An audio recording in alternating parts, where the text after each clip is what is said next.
जय जय रामकृष्ण हरी. शुभ सकाळ. 365 दिवसांच्या प्रवचन मालिकेतील आजचा दिवस 165. भगवंताला जोडणे हा एक धर्म. भगवंत जोडत असेल तर अधर्म करावा. भगवंत जोडणे हाच एक धर्म. अभिमानाने कोणतेही कृत्य केले तर ते नाही भगवंताला पोचत. दान धर्म केला, धर्मशाळा बांधल्या, हे सर्व नाव होण्याकरता जर केले असेल तर त्याचा तुमच्या कल्याणाला काहीच उपयोग होत नाही. भगवंत जवळ न येता त्यामुळे अभिमान मात्र वाढतो. बाभळीची झाडे लावली तर त्यांना आंबे कसे येतील? मीपणाने केलेले काम उपयोगी पडत नाही. शरणबुद्धीने केलेले काम हाच खरा धर्म. मी भगवंताच्या हातचे बाहुले आहे असे समजा. राम करता असे म्हणा, म्हणजे देवाजवळ शरणबुद्धी ठरावी. भगवंताची निष्ठा कोणत्याही वयात आणि कोणत्याही अवस्थेमध्ये वाढवता येते. ही निष्ठा कधी कुणाला हार जाणार नाही किंवा कधी कुणापुढे मान लवविणार नाही. एकदा भगवंतावर पूर्ण निष्ठा ठेवल्यावर मग काळजीचे कारणच नाही. काळजीने कार्याचा नाश होतो आणि कर्तव्याचा विसर पडतो.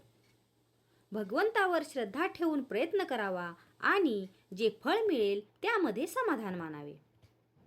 व्यवहारात सौख्य कर्तव्याने मिळते, तसे परमार्थात सौख्य हे निष्ठेने मिळते.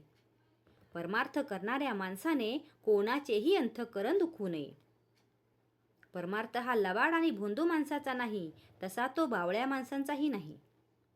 व्यवहारात कुणाला फसवू नये आणि कशाला भुलू नये. आपले डावपेच किंवा लबाडी लोकांना फसवण्यासाठी नसावी. लोकांकडून न फसण्या इतके आपण व्यवहारी असावे. आपल्या हातामध्ये जितका पैसा असेल त्या मानानेच देवघेव करावी. व्यवहाराच्या दृष्टीने देणे न राहील असे वागावे. कोणत्याही परिस्थितीत मी राहीन असे जो म्हणेल त्याला कधीच अडचण पडत नाही. आपण श्रीमंतांचा द्वेष करू नये आणि गरिबांना कमी लेखू नये. अशी वृत्ती बनायला भगवंताची निष्ठा पाहिजे. प्रत्येकाला खायला प्यायला भरपूर मिळाली पाहिजे, ही संपत्तीची समान वाटणी होय.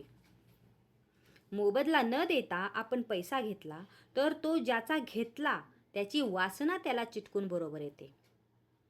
काय गंमत आहे बघा. इतर बाबतीत मनुष्य वचन पाळण्याची पराकाष्ठा करतो, पण तो पैशाचे वचन देतो सहज आणि तो मोडतोही सहज. तेवढेच वचन पाळण्यात तो कुचराई करतो. पैसा नसून नडते आणि तो असून देखील नडते, अशी आपली परिस्थिती आहे. संन्याशाने 1 दिवसाचा संग्रह करावा, गृहस्थाने 3 दिवसांचा संग्रह करावा. आपल्याजवळ 3 दिवस खायला आहे असे पाहिल्यावर आपण मुळीच काळजी करू नये. मी करता आहे ही प्रपंचातली पहिली पायरी, तर राम करता आहे ही परमार्थातली पहिली पायरी. आजचा हा भाग तुम्हाला कसा वाटला हे कमेंट करून नक्की सांगा. कमेंटमध्ये लिहा. जय जय रामकृष्ण हरी.